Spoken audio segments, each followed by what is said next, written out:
अस्सलाम वालेकुम। आज हम बात कर रहे हो अपेंडिसाइटिस के बारे में।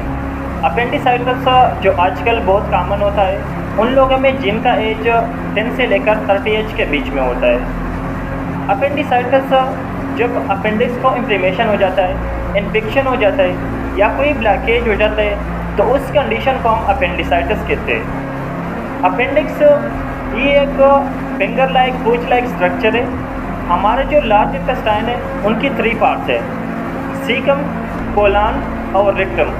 ये सीकम के साथ अटैच होता है। उनका जो मेन फंक्शन है वो हमारा इम्यून सिस्टम में है।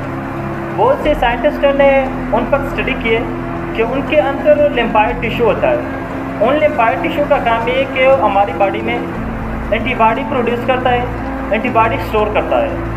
एंटीबॉडी हमारी बॉडी में एक ग्लाइकोप्रोटीन है, ये एंटीजन के ख़िलाफ़ काम करती है। एंटीजन बाहर एनवायरनमेंट से जो भी फॉरेन पार्टिकल आते हैं हमारे बॉडी में, बैक्टीरिया, वायरस, फंजाई, उनके ख़िलाफ़ काम करती है।